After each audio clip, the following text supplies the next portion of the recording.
Bueno, a todos los que puedan prender camarita les pido por favor que prendan, así, pues le estoy hablando solamente a nombres, tengo dos solamente camaritas prendidas, así no se torna tan monótono.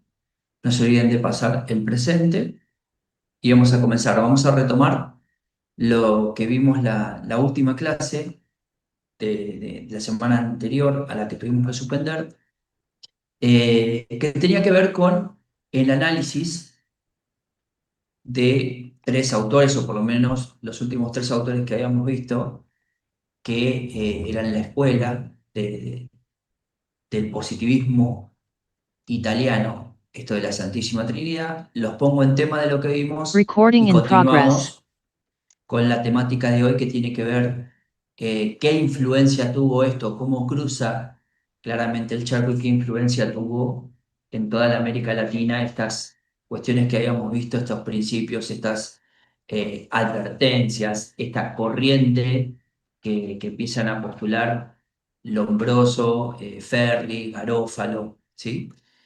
Esperen que me siguen. A ver, ahí está. Ahí empezaron todos los que estaban pendientes. Eh, Les decía entonces, vamos a comenzar a retomar haciendo simplemente este repaso, para que tengan en cuenta que lo que, si recuerdan la última clase, desarmamos el núcleo central de lo que era el positivismo criminológico. Analizamos eso que los que denostaban ese tipo de teoría los denominaban la Santísima Trinidad Italiana. César Lombroso, que fue el médico que nos obligó a mirar al delincuente y fundó la antropología criminal. A Enrico Ferri, que fue el sociólogo que amplió el foco hacia lo que es un ambiente y nos dio el concepto de peligrosidad y sustitutivo penal. Y también vimos a Rafael Garófalo, que fue el jurista que, recuerden que en aquel momento les expliqué que cuando nos referíamos a jurista estábamos diciendo que había sido juez en esa época y fue el primero que por primera vez habló del término criminología y sostenía eh, la base del delito natural y lo que era el concepto de temibilidad. Es decir, el eje de todo, como vimos en aquella clase, fue una especie de terremoto conceptual, por así decirlo. El foco de lo que veníamos viendo se corrió de lo que era eh, el análisis del delito propiamente dicho, es decir, de la conducta, es decir, el delito como un ente abstracto. Recuerden que hasta ese momento veíamos que la persona tomaba la decisión por la razón. Eso se denomina el libre albedrío, el hacer una cosa porque uno quiere hacer una cosa. Entonces, se corrió, se empezó a correr el eje de interpretar la conducta en abstracto, como pretendían los clásicos, solamente analizar la conducta, a poner el foco en la persona que realiza esa conducta, es decir, en el delincuente, en el criminal. Por eso es que se hablaba del criminal nato y por eso es que se hablaba, estos autores, de que una persona como actor determinado podía estar influenciado biológica, psicológica y socialmente a realizar determinadas conductas, determinados tipos criminales o determinados delitos. Hoy, la idea que les propongo es rastrear un poco lo que podría llegar a ser, si tomamos esta metáfora de terremoto conceptual. Hoy lo que vamos a hacer es tratar de ver esa onda expansiva, hasta dónde llegó, y de hecho cómo tiene o cómo tuvo un ingreso en la América Latina de principios del siglo XX, donde se produce una inmigración de los países europeos y una inmigración, claro está, en la América de la prosperidad de ese momento, donde las personas escapaban literal de las primeras guerras, de las primeras crisis europeas, del avance de la revolución industrial hacia lugares donde quizás había mucho más oportunidades. Recuerden lo que estaba sucediendo en Argentina en esa época, estamos hablando de finales del 1800 a principios del 1900. Recuerde que a finales del 1800, del 1800 había relativamente grandes oportunidades en el campo, había relativamente grandes oportunidades en la construcción, se hace la ciudad de La Plata. Entonces, desde allá se veían ese tipo de oportunidades laborales y cada cual, con su impronta social, traía sus costumbres de los pueblos de los que emigraban. Entonces, si nosotros acá lo analizamos desde el punto de vista de en qué pasó con esas ideas que estaban revolucionando Italia o la Europa central de ese momento, y nos preguntamos qué pasó con esas ideas, o por ahí qué pasó con las ideologías de estos tres autores que veíamos la última clase, se terminó, es decir, quedó ahí en que estos tres autores hicieron su postura y nadie lo siguió. La verdad que no. En realidad pasó todo lo contrario. Eh, Estas ideas tuvieron raíces, fueron retomadas, ahora vamos a ver que no solamente por un familiar, sino que fueron tomadas por otros autores, y la clase que viene vamos a ver ya pura y exclusivamente enfocados en la Argentina, que autores de acá lo tomaron. Hoy lo que vemos es la transición. Las ideas que postularon estos tres autores se fueron transformando y mostraron quizás en quienes tomaron estas posturas, que eran sus críticos, una postura en tomar lo que era necesario para poder moldear las leyes que eran necesarias aplicar en ese momento ante tanta inmigración, ¿sí? Venían con conductas, con culturas y con prácticas conductuales que quizás no estaban ni vistas ni bien vistas en el lugar en el que ingresaban. Entonces había una colisión de cultura y normativa que cumplir. Entonces se vuelve a replantear esta cuestión de dónde se pone el ojo de análisis para la aplicación de la ley penal, en la conducta o en la persona que realiza la conducta. Entonces, para ustedes que forman parte de la gestión penitenciaria, creo que esta parte de la transición es crucial, porque cuando veamos, empecemos a ver cómo repercute esto o cómo entra en la Argentina, piensen que es el comienzo necesario y consecuente, si vamos a empezar a analizar cómo se empezó a aplicar el sistema penal, en la necesaria creación del sistema de contención, del sistema del servicio penitenciario, la intervención de alguien que en la etapa de ejecución de la pena, una vez impuesta, tenga que cubrir de cierta manera el tratamiento o la rehabilitación o la resocialización de esas personas que realizaron esa conducta.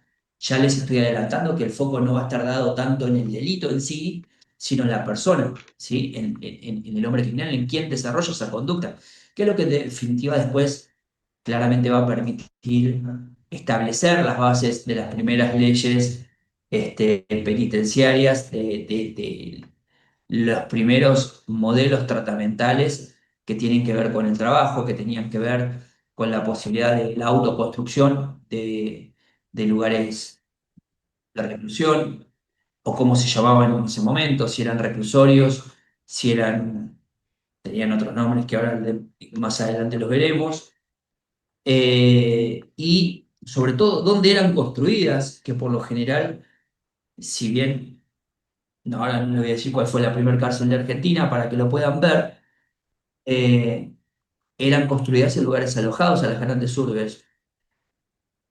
Por caso, una de las primeras, la de Sierra Chica, cómo se construyó, pues, ni hablar la del fin del mundo, la de Ushuaia, y los trabajos forzados o no en cuanto a la consideración del respeto de ciertos derechos que en ese momento no existían, cómo se daban estas teorías para aplicarlas en la fase ejecutiva, en la fase de la ejecución de la pena, una vez que el sistema penal había impuesto la pena a determinada conducta.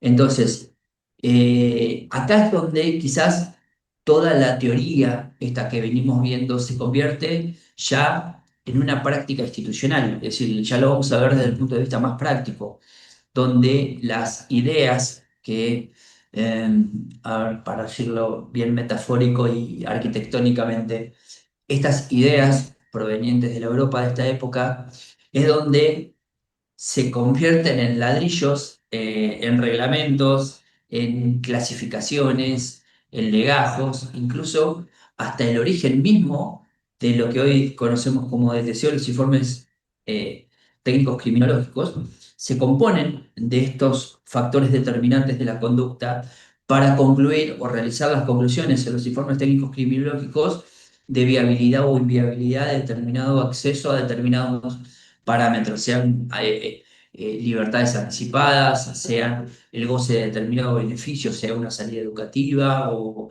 una pulsera. Bueno, es decir, esas conclusiones se hacen sobre estas bases determinantes que empezamos a tomar de estas posturas teóricas. Es decir, acá lo que vamos a plantear es cuál fue la herencia de ese positivismo italiano.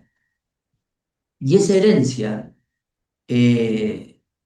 justamente tiene que ver con una herencia familiar, y yo les diría el lado oscuro del legado de Cesare Lombroso, que lo toma casualmente su hija, Gina Lombroso, porque Gina Lombroso plantea y acuña un término que ahora vamos a ver, que es el de la eugenesia, ¿sí?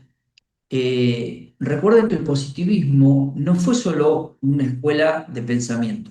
Es decir, de cierto modo, el positivismo eh, fue algo que causó en las ideas de Lombroso, y les diría hasta de la familia Lombroso, algo fundamental para entender lo que fue la erradicación de esta postura para que llegue hoy en día a, a nuestra época, independientemente de que fue planteada por allá por 1872, y les diría, bueno, en el caso de China Lombroso, que es de quien en definitiva terminan tomando en la Segunda Guerra Mundial sus estudios, Joseph Mengele y estos médicos del nazismo que hacían experimentos, intentando hacer experimentos genéticos sobre personas para determinar la construcción de una raza pura y una segregación racial. Obviamente no es el postulado de esta teoría de Gina Lombroso, sin embargo es utilizada para eso por otras personas, claro está, no porque Lombroso lo haya dicho. Es decir, Gina Lombroso fue médica, fue psiquiatra y sobre todo fue una intelectual con vuelo propio, independientemente de que portara un apellido y haya tenido escuela en las enseñanzas de su papá. Pero claramente ahora vamos a ver que si bien se liga a su padre en cuanto a las enseñanzas, no fue simplemente una transcriptora, como se le decía, sino que fue una colaboradora activa, una investigadora que trabajó junto a su padre en sus últimos años de vida y en los años más académicos de su hija. Tuvo una colaboración directa, les decía, porque fue coautora y editora de muchas de las obras tardías e incluso póstumas, una vez muerto su padre, por allá por el 1900, 1910, donde empieza a convertirse en el ámbito académico en la primer defensora y divulgadora de la obra de su padre, asegurando que su especie de museo de antropología criminal durara en el tiempo como para que futuros criminólogos tomaran ese camino de la cuestión del determinismo biológico. El enfoque que tenía esta autora, y es muy importante para todo lo que viene, Piensen que si Lombroso padre insinuó en su teoría lo que era la predisposición biológica, la hija, junto con su esposo, que era historiador, eh, Ferrero de apellido, estoy tratando de recordar el nombre, creo que era Guglielmo, sí, Guglielmo Ferrero, profundizaron en el aspecto hereditario de la criminalidad. Y esto es importantísimo, porque justamente es el eje y la base, no solamente de lo que se hizo mal en Europa en la época del nazismo, sino además, y vamos a ver a partir de la clase que viene, cómo esta cuestión se toma en un gran hito, independientemente de que veamos unos autores que vamos a ver, Ramos Mejía, este, José Ingenieros y muchos otros tantos ya de índole local en el positivismo argentino. Pensemos que en esta primera época, un caso paradigmático que se da en Argentina, que lo vamos a ver en profundidad, que es el de Santo Bodinos, el de Petit Orejudo, y tuvo que ver incluso con estar preso allá en la cárcel del fin del mundo. De hecho, para algunos de ustedes que lo haya visitado, seguramente debe haber visto que hay también como una especie de museo dedicado a esta persona que fue privada de libertad y a los crímenes que había cometido. Parte del estudio de esa conducta criminal partía de la base de esta enseñanza de ya no el determinismo biológico, sino en esto que profundiza Gina Lombroso, que tiene que ver con el aspecto hereditario de la conducta criminal. Es decir, planteaba la idea, o por lo menos su trabajo se centró en la idea de que la criminalidad no era solo una condición biológica, hasta acá respetando lo que planteaba el padre del atavismo o la degeneración, sino que además se transmitía activamente a través de las generaciones. Es decir, le puso mucho foco a la genealogía de las familias criminales. De hecho, si ustedes hoy pudieran ver en una causa penal cualquiera, tengo acá dos, pero ahí mal, los informes de inteligencia criminal del Ministerio de Seguridad, realmente, si uno lo abro así, porque por lo general está hecho en hoja A3, es grandote, lo hacen tipo, se ve en las películas también como lo hacen el FBI, que hacen el árbol genealógico de la familia criminal, que no necesariamente tiene que estar unidos por vínculo de sangre, pero acá en particular lo que planteaba era que efectivamente había un árbol genealógico por transmisión hereditaria de las conductas criminales.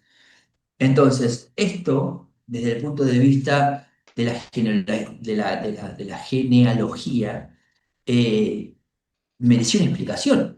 No se podría venir a decir, cuando no había un estudio con base científica de la cuestión genética y de la cuestión de clarificar si verdaderamente esto se transmitía por sangre. Lo cierto es que lo de la herencia criminal se empieza a plantear desde el punto de vista de la psiquiatría forense. Es decir, porque ella como psiquiatra intentó quizás tender un puente, ¿sí? Un poco más sólido entre lo que era la psicología criminal y las anomalías físicas de las que hablaba el padre, ¿se acuerdan? Que establecía que el que tenía la nariz de determinada manera, las orejas de determinada manera, el parietal de determinada manera, el occipital de determinada manera. Es decir, los rasgos físicos determinaban la personalidad de delincuente.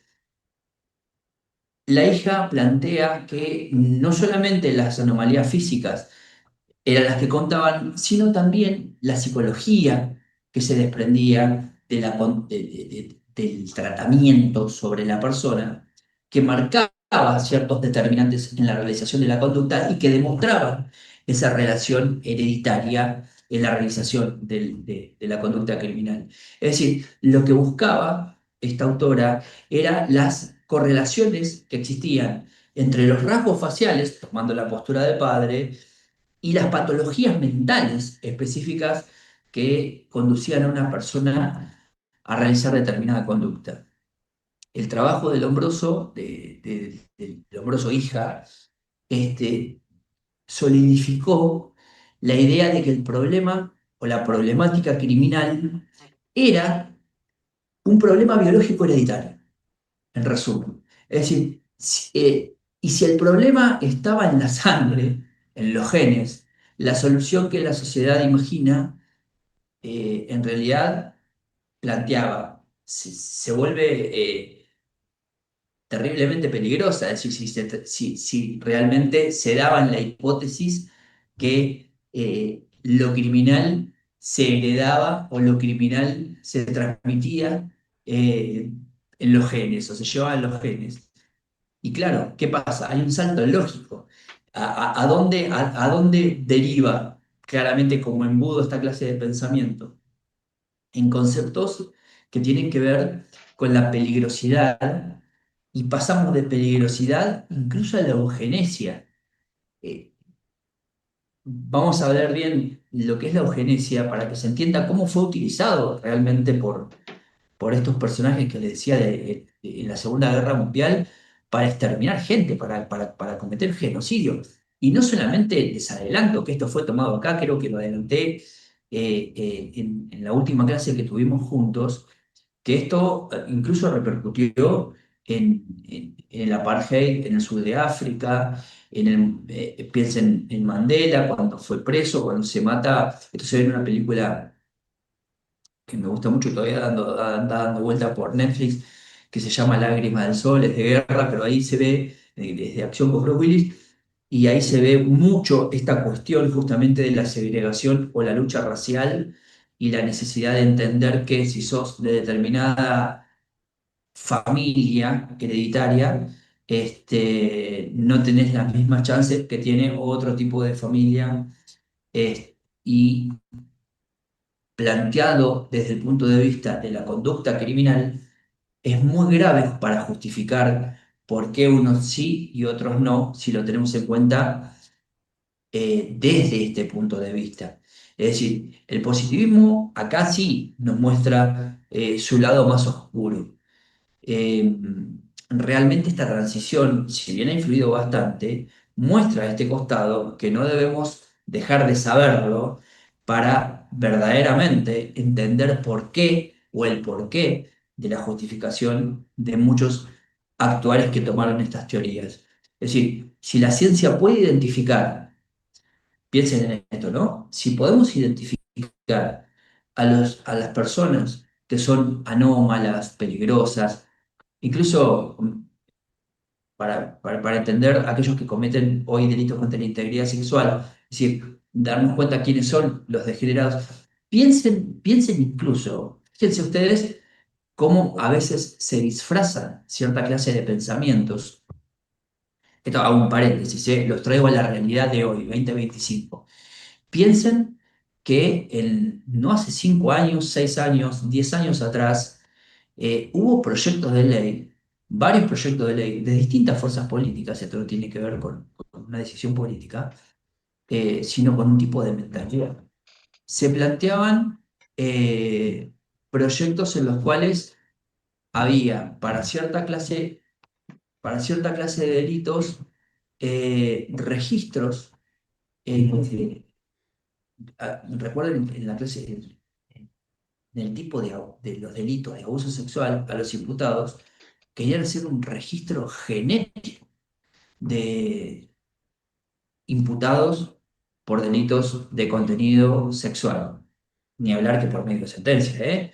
Pero se les quería sacar sangre para hacer un perfil genético y meterlos en un banco, como si fuera el sistema AFIS, donde están establecidos ciertos parámetros delincuenciales de las huellas digitales y un montón de otros, de los tatuajes, de las medidas. Fíjense que todo eso tiene que ver un poco con estas teorías de lo grosso de las características físicas, de establecerse sobre cuestiones estadísticas, sobre bases de datos, y plantear esta cuestión de poder identificar a alguien genéticamente como el realizador de una conducta, porque de tipo de contenido sexual, es decir, querían hacer un registro genético para autores de delitos contra la integridad sexual, pero lo mismo no se planteó para delitos de homicidio, ni tampoco se planteó para delitos de robo calificado.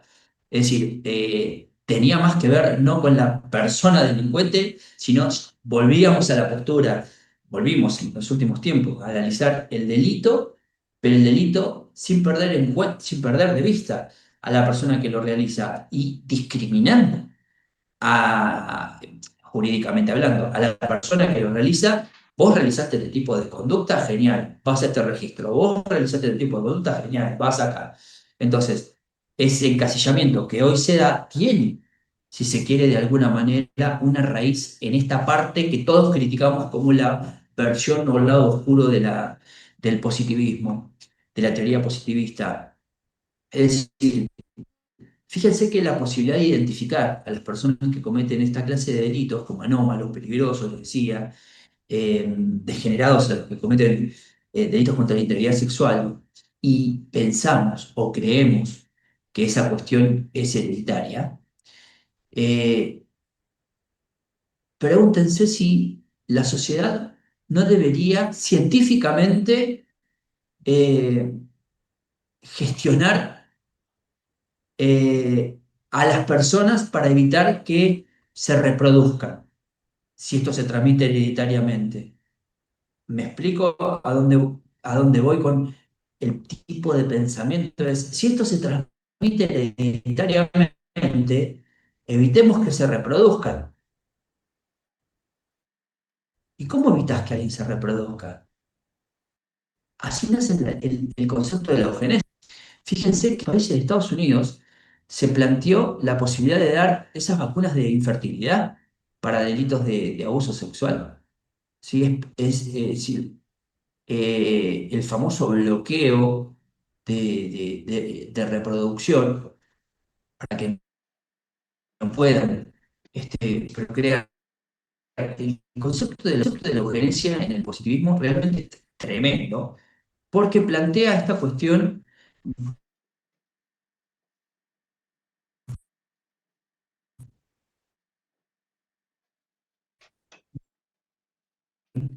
de apellido Galton, Francis Galton, donde planteaba la idea de la mejora selectiva.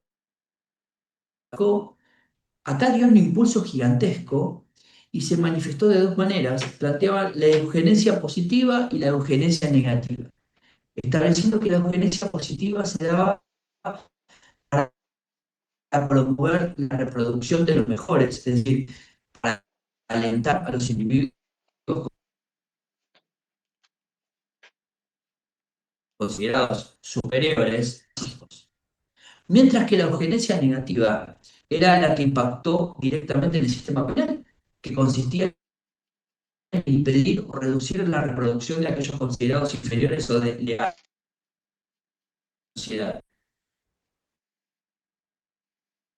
Estos dos conceptos atados, justamente eh, neonacionalistas o socialistas de esta mitad de siglo de Europa, cuando se empiezan a dar desde entre la Primera Guerra Mundial y la Segunda Guerra Mundial estos experimentos. Entonces, la pregunta es, ¿quiénes eran no deseables, ¿no?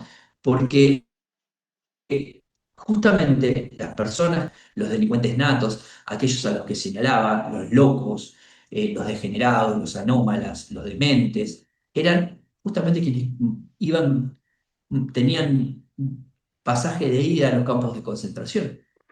Es decir, esto no fue solo una teoría, es decir, se crean programas de esterilización forzada, no solamente en cárceles, sino también en hospitales psiquiátricos. Y si bien, como les decía, esto mayoritariamente ocurrió en Estados Unidos, y nosotros nos vamos a enfocar luego en América Latina para ir viendo cómo descendió, porque claramente tenemos eh, una, una diferenciación bastante marcada en lo que es el sistema de justicia latinoamericano con el anglosajón, que se aplica en Estados Unidos. Lo cierto es que en varios países escandinavos la esterilización forzada es ley, es pena, está dentro de la normativa penal. Incluso, y, y en gran parte de Latinoamérica, se llegó a justificar la pena de muerte, como defendía Garófalo.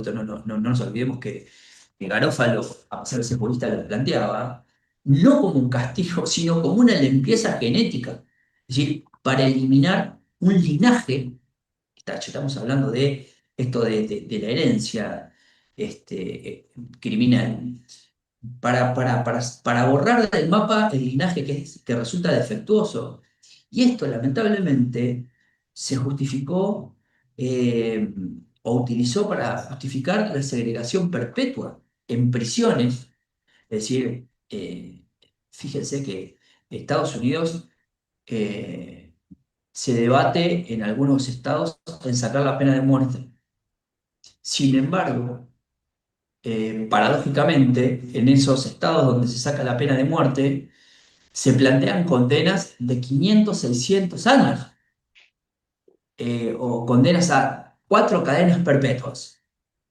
Prácticamente es recluir a una persona de por vida literal.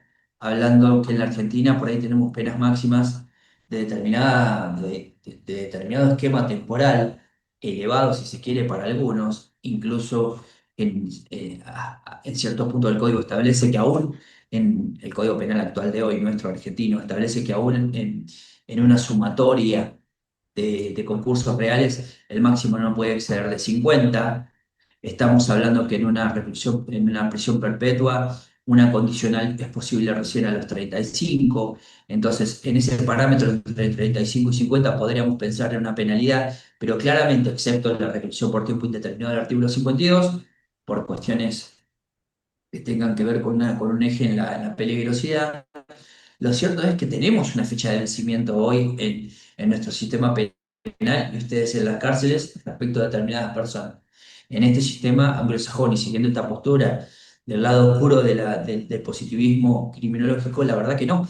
Las penas son largas, perpetuas y de por vida.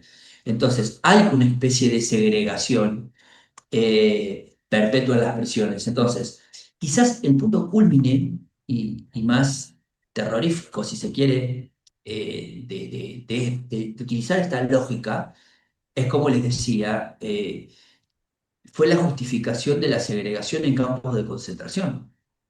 La idea científica de estudiar al delincuente, llevada quizás al extremo hereditario, fue lo que justificó de racional, eh, lamentablemente para algunas de las atrocidades del siglo XX, y esto fue trasladado también a la creación de sistemas penitenciarios basados en este concepto y en distintos tipos de prisiones de época basados en este concepto. Ahora, el positivismo como sistema, eh, y para ver la otra cara del positivismo, no el lado oscuro, sino que en definitiva termina entrando hacia América Latina, tiene que ver con los conceptos de desviación y ley penal, no con el de segregación y eugenesia o peligrosidad y eugenesia. El positivismo criminológico latinoamericano y el que en definitiva termina impactando en la Argentina tiene más que ver con este concepto de la desviación y su relación con la ley penal. Piensen en esto.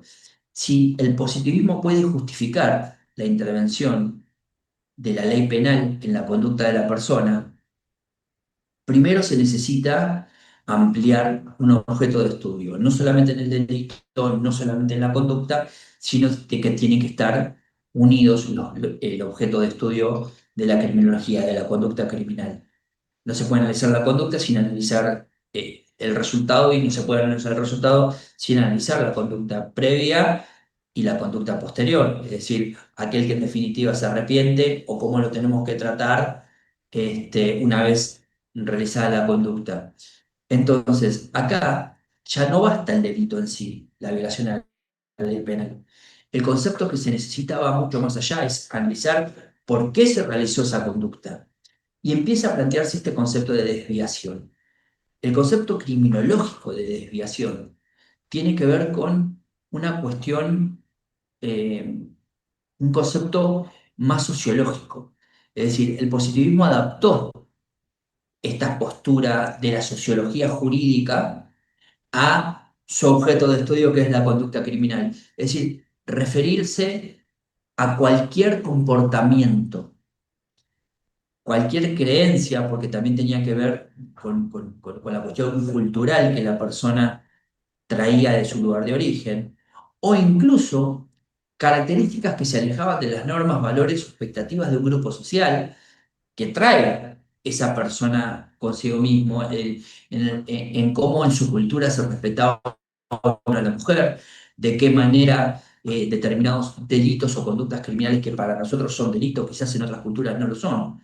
Entonces, el positivismo estaba tan obsesionado con el concepto de normalidad, es decir, tomando la- las frases que utilizaban los autores italianos, el uomo normale, eh, si planteaban que se basaba, se partía de una normalidad o de un deber ser, como decían también autores alemanes, todo lo que saliera, todo lo que no respetara o toda conducta que no siguiera la normalidad que se planteaba como norma a seguir, de ahí el tema de la normalidad, todo lo que se saliera de ahí era visto como un síntoma de patología, como una desviación. Entonces, esa desviación, ese apartarse de la línea, del camino, de la recta, desviarse, planteaban estos autores que podía darse una desviación positiva, al igual que en el caso de la eugenesia, y una desviación de tipo negativa. Estableciendo que la desviación positiva, es decir, apartarse positivamente de la norma, era algo inusual, era algo no dañino, o incluso hasta en ciertos casos beneficioso. Es decir, por ejemplo, alguien que cree que imponiendo las manos cura, alguien que es un reformador social, alguien que quizás alienta una huelga por determinada cuestión. Desviarse de la norma positivamente, quizás el positivismo no le prestó mucha atención. Sí le prestó atención a la desviación negativa. ¿A cuál? Aquel que realmente, sin respetar la norma, la perjudica. Es decir, el que viola las normas y considerando esa conducta perjudicial, pero no perjudicial para la norma, perjudicial para la sociedad. Entonces, para esta clase de postura, y es en donde el positivismo puso la lupa, por lo menos ya acercándonos a lo que va a ser el comienzo del ingreso a la Argentina, para este tipo de posturas, el delito, robar, matar, que ustedes se imaginen, era solo la punta del iceberg, decían, de la desviación negativa. Es decir, debajo de esto había un montón de anormalidades que eran vistas como precursoras de esa conducta o los síntomas, si se quiere, de esa generación biológica o social, el alcoholismo, la vagancia, la prostitución, la homosexualidad, las enfermedades mentales. Vuelvo a decir, piensen que estamos hablando de principios del siglo XX, ¿sí?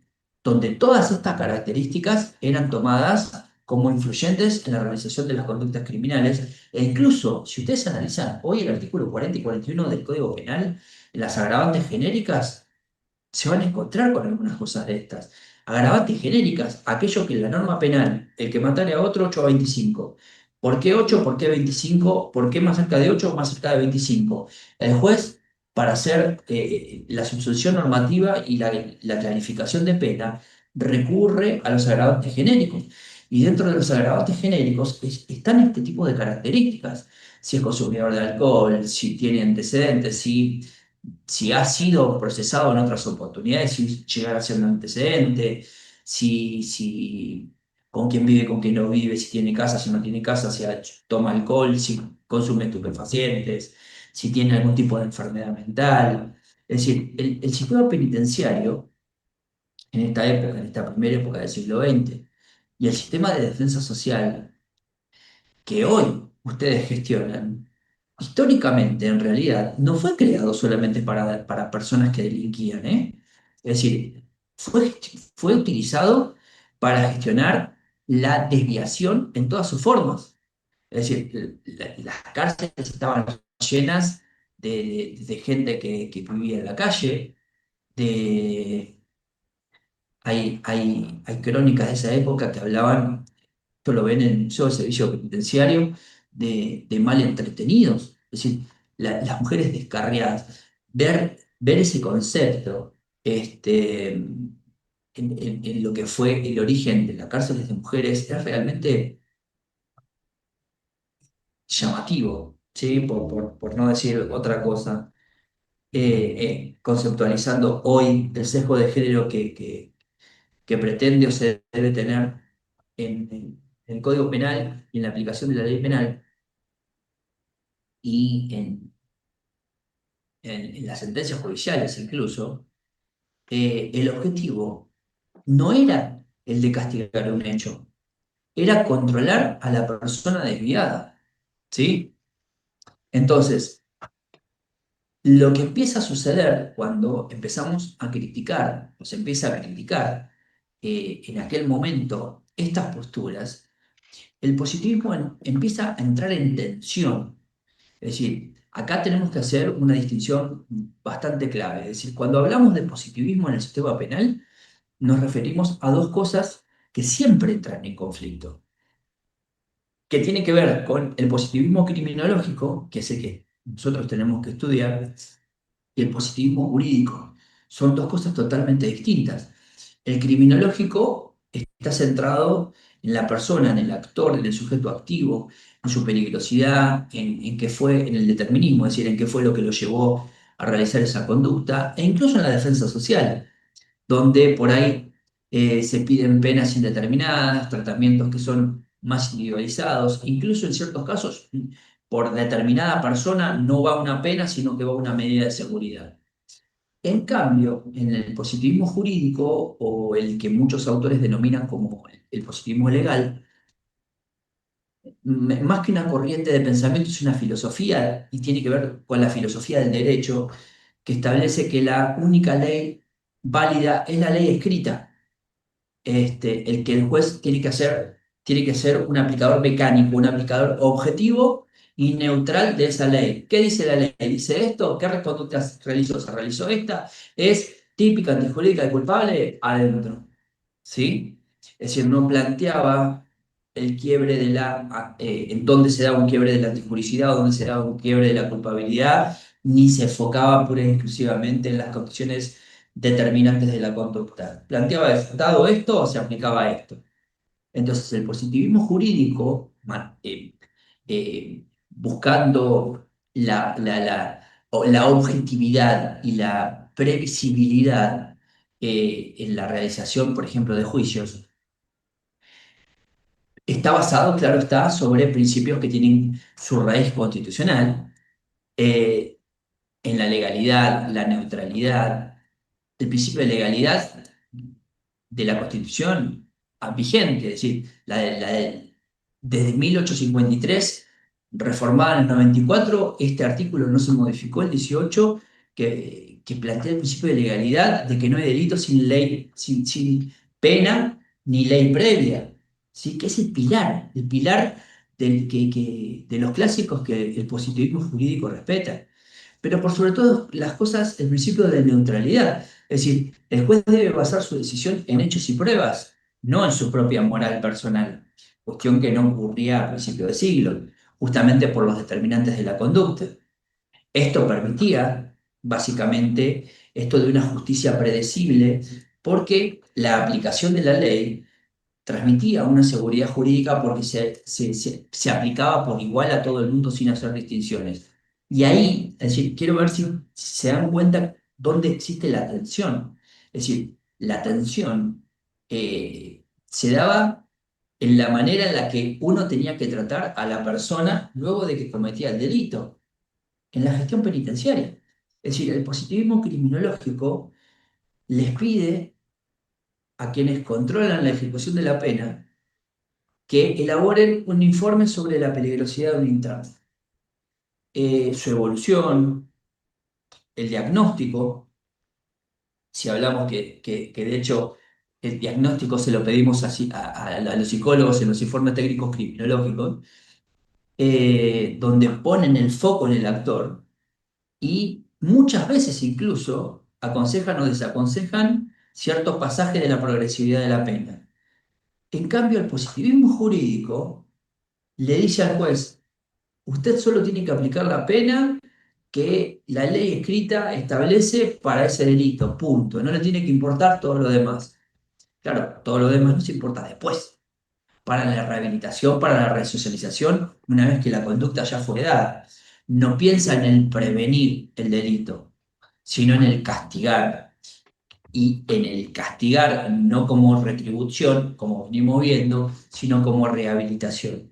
Entonces, nuestros sistemas penales, y esto es quizás la parte conclusiva que quiero que se lleven de la clase, los sistemas penales modernos son un híbrido tenso, en constante tensión, entre estas dos posturas. Es decir, algunos buscan la objetividad de la ley, lo jurídico, sí es cierto, pero al mismo tiempo implementamos la individualización de la pena y el tratamiento criminológico, ¿sí? Entonces, claramente esto iba a influir en Argentina, que si ustedes no piensen en la Argentina de hoy, piensen en la Argentina de principios del siglo XX, que era la que se tomaba como referencia, es el país que se tomaba como referencia de la influencia latinoamericana, es decir, todo salía de Argentina, aunque hoy tengamos una mirada o una historia totalmente distinta. Cuando se receptan estas ideas en América Latina, y pensamos en lo que fue el laboratorio de generación de leyes penales, incluso me animaría a decirles en la generación de ideas penitenciarias, realmente Argentina fue un modelo a seguir. Piensen en lo que fue Bucetich, en el estudio que ya tiene que ver con criminalística, pero piensen en la época en determinar la cuestión de las huellas dactilares, ni hablar en otros campos de estudio como la medicina. Pero desde el punto de vista de las investigaciones criminales, Argentina fue pionera, al igual que en la generación de sistemas penitenciarios o de control de la pena y en dispositivos de construcción, incluso arquitectónicos, de cárceles, de sistemas de reclusión o en unidades penitenciarias, y ahora vamos a ver por qué se las denomina, bueno, más adelante veremos por qué se iban denominando de esa manera. Entonces, si nosotros partimos de la base de ponernos a pensar, en definitiva, cuál es el positivismo que la Argentina de principios del siglo XX tomó, es decir, cuál fue la que ganó en esa lucha, piensen en que nosotros nos construimos, independientemente de todo lo que pasó en el siglo XIX y en la creación de las grandes urbes, con posterioridad a la Constitución de 1853, La Plata, cómo se fue expandiendo, Capital Federal y todo lo demás, el avance de la conquista del desierto. Piensen en la generación del 80, y la tensión constante como pensamiento, como grupo de pensamiento con la visión expansionista de Roca en la conquista del desierto, en la segregación de pueblos originarios, para poder extender lo social, ¿sí? Es decir, había una tensión también en la aplicación de la ley, a quién se consideraba delincuente y qué tipos de conductas son las que se consideraban peligrosas o desviadas. ¿Me explico? Es decir, cuando empiezan a meterse todas estas ideas que venimos estudiando en la creación justamente de un Estado como Argentina, que necesitaba el dictado de un código penal, la gran dicotomía o la gran tensión se da acá. enfoque le metían al Código Penal. Es decir, había claramente una obsesión que tenía que ver con el orden y el progreso. Fíjense, es el postulado de la bandera de- de Brasil, orden y progreso, eso es lo que se planteaba la generación del 80 respecto de la conducta, de las conductas desviadas o de las conductas criminales. Entonces acá el positivismo criminológico, claro, les vino como anillo al dedo, o sea, les daba una respuesta científica a la mayoría de los problemas que planteaban el caos social y la inmigración masiva. Entonces, la gran pregunta es, ¿cómo veían los inmigrantes? A los conventillos, a los arrabales, a los alrededores. ¿Está? Es decir, las tasas de criminalidad urbana aumentaban y la mayoría de las personas que cometían esos delitos provenían de los guetos, los suburbios, los arrabales, los conventillos. Entonces, había una necesidad explícita de disciplinar la fuerza de trabajo. Entonces, lo que en esa época se determinaba racismo estructural buscaba justificar el dominio de, de- de los terratenientes, de las clases altas, de las élites, si se quiere, criollas, sobre las poblaciones. Vuelvo a la conquista del desierto, sobre las poblaciones indígenas, sobre las poblaciones mestizas, sobre los inmigrantes problemáticos. Eh, Fíjense que había una especie de discriminación explícita y consentida. El hotel de inmigrantes, el barrio italiano, el barrio de acá, eh, y claramente donde estaban los mayores índices delictivos. Entonces el positivismo le ofreció a esta generación, a la generación del 80 y a los pensadores de época que estaban estructurando un compendio de leyes penales, para clasificar, medir y empezar a controlar a la población. Eh, en Argentina la influencia empezó a ser directa y profunda, les diría. No fue una moda intelectual, eh, ni empezó como empiezan la- las las ideas que no terminan en nada. Realmente empezó como una política de Estado. Estaba enquistado en el Estado legislar sobre esta cuestión. Y empieza a plantearse la criminología científica. Es decir, se crearon las primeras cátedras. Acuérdense que Garófalo acuña en su libro por primera vez, como decíamos, el concepto de criminología, ¿no? Y esto tuvo influencia a tal punto que un autor que vamos a ver en profundidad en la clase que viene, José Ingenieros, hace un libro que se llama, y se denomina en 1913, Criminología, a secas. Si lo pueden googlear y conseguir en PDF, es un golazo porque es un librazo. El, el libro de José Ingenieros, eh,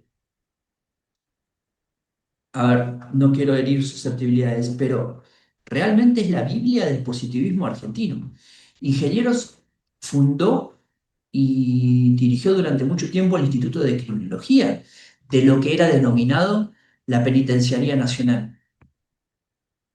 Estaba en Buenos Aires y fue el primer mm, gran laboratorio, si se quiere, lombrosiano en el país. Es decir, estaba dedicado a estudiar y clasificar científicamente a los internos, a los privados de libertad. Por eso les digo, piensen bien si pueden conseguir y en algún rato libre leer, porque es cortito, es muy chiquito, este libro Criminología 1913 de José Ingenieros. Entonces, la criminología científica, por más lindo que sea el nombre, iba camino a esto, a ser un laboratorio lombrosiano. Es decir, clasificar científicamente una persona por la conducta que realiza o la conducta que puede realizar, haber realizado la conducta precedente. Pensar que esa persona puede cometer otra clase de delito por haber cometido el anterior. Eso era lo que se planteaba. Entonces, la identificación científica permitía, de hecho, hay toda una construcción filosófica del pensamiento de José Ingenieros en cómo se controla una población que está en constante evolución y en constante crecimiento. Decían estos autores, identificando a cada sujeto. Acá es donde aparece Juan Bucetich. Es una figura clave, Juan Bucetich. Fíjense, un policía de la provincia de Buenos Aires que adopta ideas positivistas, perfecciona el sistema, no sé la palabra, dactiloscópico, y basa todo el sistema criminalístico, no criminológico, sino criminalístico en las investigaciones de los hechos por las huellas digitales. Seguimos en la cuestión de la identificación del delincuente. Es decir, la huella digital empieza a convertirse acá en una herramienta positivista por excelencia. Es decir, una marca biológica, la huella digital. Fíjense el hombroso, el determinismo biológico. Inmutable, una marca inmutable, científicamente comprobado para poder identificar a la persona y sobre todo al reincidente, ¿sí? Porque ¿a quién marcaban? Al que había cometido la conducta. Y si después esa persona volvía a cometer un delito, se iban a fijar en el registro si ya había cometido otro. Entonces, ¿a quién afectaba? Al que ya había cometido el delito y ya había sido identificado. Empieza a acuñarse el concepto de reincidencia. ¿Sí? Fíjense de dónde sale esta cuestión y que hoy en día tratamos y vemos de forma tan natural. Entonces, claramente esto produjo, perdón, reformas legales que tenían que ver con lo que hoy conocemos del Código Penal, que es el bien jurídico protegido. ¿Para qué está hecho el delito? Para proteger el bien jurídico. Genial. Hay ciertos delitos que tienen determinados sujetos pasivos, víctimas de delitos, pero en otros tantos no. En otros tantos es el Estado. Pero lo que no puede dejar de tener un ilícito penal tiene que ver con el positivismo de la defensa social. Entonces, en este punto influyó directamente en la generación de nuestras leyes, aunque el Código Penal de 1886 era clásico, los positivistas influyeron bastante en que esto se modificara.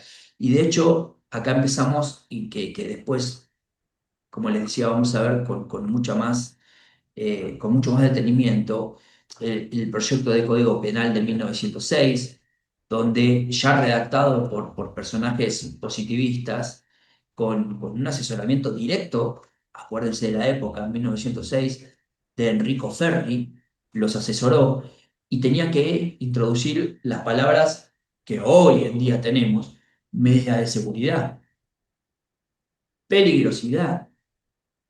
Las sentencias eran indeterminadas. Fue tan radical, radical no desde el punto de vista partidario, sino era tan el corte y el quiebre que había con los clásicos, que fue tan extremo que no se terminó aprobando. Pero, ojo, esa idea en el 1906 quedó flotando. Sí, había una consideración de que había que dar una ley de defensa social. De hecho, acá es donde el positivismo empieza a usarse como arma política. Fíjense que se da en esta época la ley de reincidencia en 1902, la ley de la defensa social en 1910. Todo esto permitía al Estado expulsar inmigrantes. ¿Qué tenemos hoy? ¿A qué volvimos hace unos años? Esto de que el condenado extranjero que cumple el 50% de la condena, que para alguien nacional daría lugar a una transitoria, ¿qué pasa con los extranjeros? Se los expulsa o pueden pedir el extrañamiento. ¿Sí? La ley de extrañamiento es que la persona que cometió el delito es extranjero, el 50% de su condena puede pedir ser expulsada. Tiene su origen en la ley de la defensa social, 1910. Hoy, por una cuestión de derechos humanos, se le permite al imputado que pida su propia expulsión con la ley de extrañamiento. Entonces, eh, piensen en que acá empieza a darse con esta influencia de Enrico Ferri en estos grandes autores, Enrico Ferri el italiano, que vimos en la última clase, y su influencia en los autores argentinos, justamente acá es donde se ve. Es decir, piensen que de acá saltamos a 1921, donde el Código Penal de 1921 o el Compendio de Leyes Penales de 1921, que en definitiva es un código penal, y es el al que llegamos hoy, al que hoy tenemos ultra recontra archi modificado, pero en definitiva es una ley de aquella época, es el denominado Código Penal híbrido, nos rige hoy, 1920. Piensen todo lo que pasó. Estamos hablando de más de 100 años de nuestro Código Penal, y ahí hay algunas discusiones de si se tiene que modificarse o no, de todas las reformas, leyes complementarias, la ley de acá, la ley de allá, que forman parte del Código Penal, pero en definitiva nuestro Código Penal es más viejo que un Forté, es de 1920. Eh, Nuestro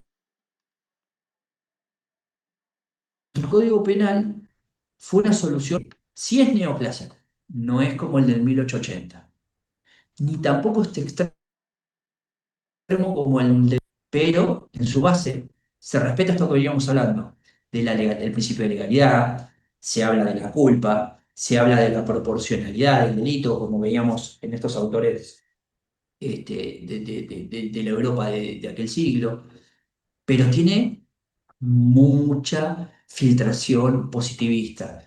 Piensen en el artículo 34. El artículo 34 tan famoso del Código Penal y a la que muchos abogados defensores a veces tratamos de agarrar. El artículo 34, todo el sistema, piensen primero en la teoría de delito. Por ejemplo, en la definición de Soler, que la conducta criminal o el delito es toda acción que sea típica, antijurídica y culpable. Genial, tenemos la definición de delito. Pero el artículo 34 plantea en todo el sistema de imputación, cuando llega a la parte del análisis de la culpabilidad y la atribución de responsabilidad, la inimputabilidad por insuficiencia de facultades o alteraciones morbosas que plantea el artículo 34. Es decir, no es responsable el que tiene una insuficiencia de su facultad o una alteración morbosa, y es una concesión del determinismo. Fíjense que esto lo plantea el determinismo positivista que tanto estamos criticando. Aquel que tiene una insuficiencia en sus facultades o una alteración morbosa que no le permitió comprender la criminalidad del acto. Genial, perfecto, pero cometió una conducta. ¿Qué hacemos con esa persona? ¿Simplemente la declaramos inimputable, sin sanción penal, o la tratamos, y de ahí lo tratamental con una medida de seguridad? Claramente un juez va a determinar que deba ser recluido en una institución médico-penitenciaria psiquiátrica a los fines de que sea un diagnóstico médico psiquiátrico el que determine la evolución o el diagnóstico de esa persona a los fines de si dejó de ser peligroso para la sociedad. Fíjense en las medidas de seguridad estas. La reclusión en el establecimiento de alguien peligroso está fundada en el artículo 34 del Código Penal. Es realmente una medida de seguridad positivista pura. El concepto de reincidencia al que les hice referencia recién, el agravamiento de la pena por la reincidencia, es un concepto positivista. Es decir, no se castiga solo el hecho nuevo, se castiga a la persona por ser peligroso y persistente en la realización de la conducta. Eso es la reincidencia. Y eso es una creación del positivista, del positivismo. Vamos del otro lado, desde el mostrador. Piensen en la libertad condicional. La idea de que un juez conceda la libertad, no solo por el tiempo cumplido, sino basado en informes que predicen, los informes técnicos criminológicos predicen un pronóstico de reinserción. es la peligrosidad de Ferri en acción, ¿sí? Es decir, hay una materialización del positivismo en el sistema penitenciario, donde comienza, y esto es importante que lo sepan para terminar la clase de hoy, ¿a dónde metían? Porque algunos de ustedes se debe estar preguntando, y está bien, genial. Y en esa época, ¿a dónde metían a todos los que cometían delitos? En definitiva, eran juzgados, y algunos hasta podría ir más allá en las preguntas. Y en ese momento existían las prisiones preventivas. Se encerraba a la gente antes de que existiera una sentencia. Y es que antes las sentencias eran así. Los procesos no tardaban nada.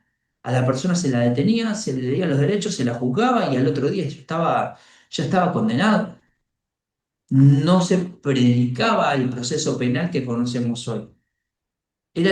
Como les decía, era la aplicación lisa y llana de la ley penal al hecho consumado. Había los distintos códigos de procedimientos basados eh, en en hacer confesar a la persona delincuente. Fíjense que en algún momento deben haber escuchado esta frase que se decía antes y tenía que ver con el Código Penal y procesales penales de esa época. Recuerden que nada que ver lo penal con lo procesal. Pero esta famosa frase que escuchábamos de nuestros padres o nuestros abuelos, a confesión de parte, relevo de prueba.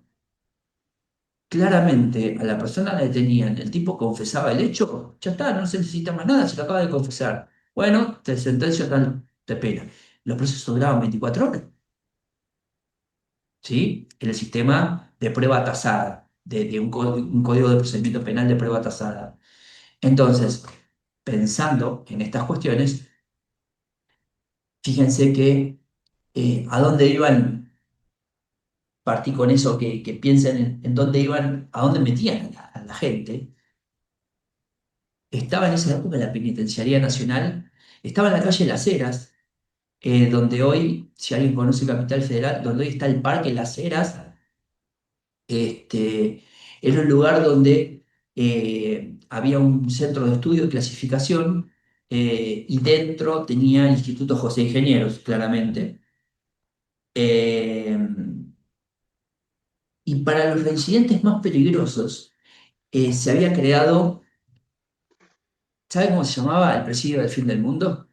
¿Cómo se denominaba la famosa cárcel del fin del mundo? Como técnicamente en los papeles se denomina, es cárcel de reincidentes de Ushuaia. ¿Sí? Ushuaia fue el depósito positivista por excelencia. Era el lugar para lo que hablamos hoy, la segregación perpetua de los sujetos que eran considerados anómalos o incorregibles por la ciencia, aislándolos de la sociedad que en ese momento se creía que era la del deber ser. Por eso es que se aplicaba el tema de la desviación. Entonces ahora cuando les pregunten por qué a Santo Godino lo mandaron para el sur, porque era considerado un enfermo mental en ese concepto de enfermedad de esa época, en la realización de las conductas que cometió en esa época en las que cometió. ¿Se entiende? ¿Sí? Por último, para después meternos en el tema y ya los despido, piensen en que aunque quizás esto fue, tómenlo como una especie de ultra repaso de todo lo que hemos visto hasta ahora, porque después vamos a hacer un trabajo y una visita. Esta visita que les vengo diciendo que vamos a hacer todos juntos la vamos a hacer en función de lo que veamos en la próxima clase, y la próxima vamos a tratar de hacer esa visita.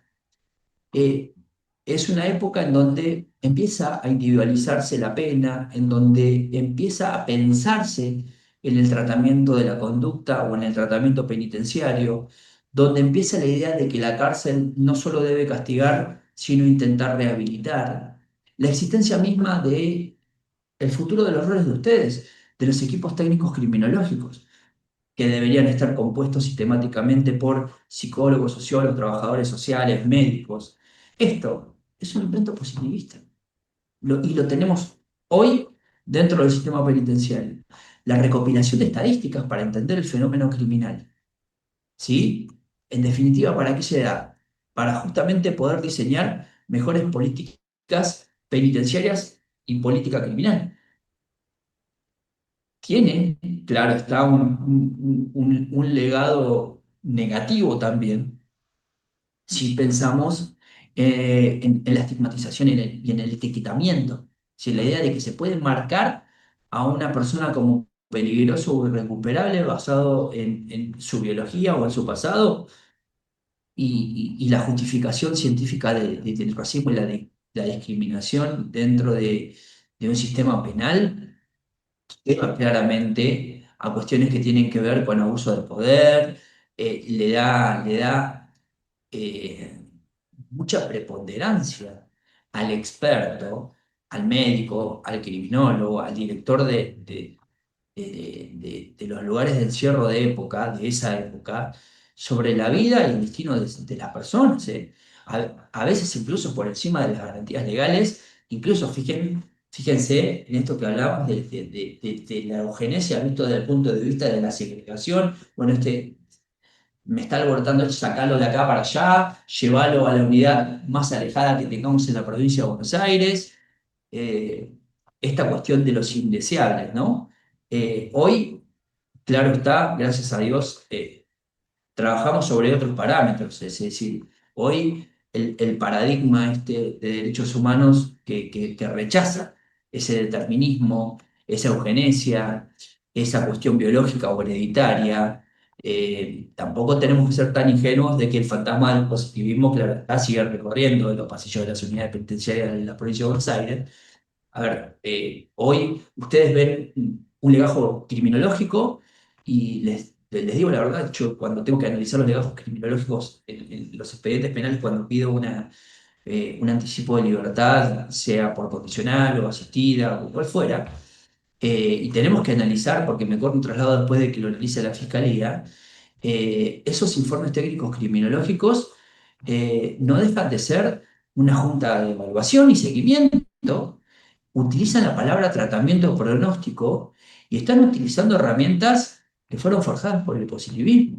Es decir, yo creo que por ahí el desafío profesional, y es a lo que tendemos con esta licenciatura, es la de no aplicar ciegamente esas herramientas, ni tampoco desecharlas por completo, ¿eh? No estoy diciendo que tiene que cambiar radicalmente, sino que el desafío es que podamos aprender entre todos, en los operadores del sistema jurídico penal en su conjunto, incluido desde los que intervenimos en el proceso penal hasta los que intervenimos en la fase de ejecución, que es donde los abogados y ustedes vivimos el mismo mundo. Tenemos que utilizarlos con un sentido crítico, es decir, recordando siempre que detrás del diagnóstico, detrás del informe, detrás de la clasificación, hay personas que en definitiva buscamos, como dice la ley, reinsertar o reintegrar a la sociedad. ¿Para qué? Para que el día de mañana ninguno de nosotros, en definitiva, sea el sujeto pasivo de una conducta que esa persona vuelva a cometer. ¿Sí?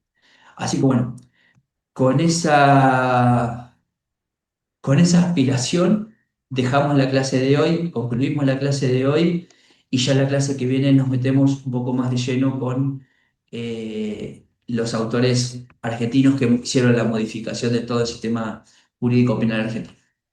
Que tengan un excelente fin de semana y si Dios quiere los veo la semana que viene. Que anden muy bien. Chao, profe, gracias.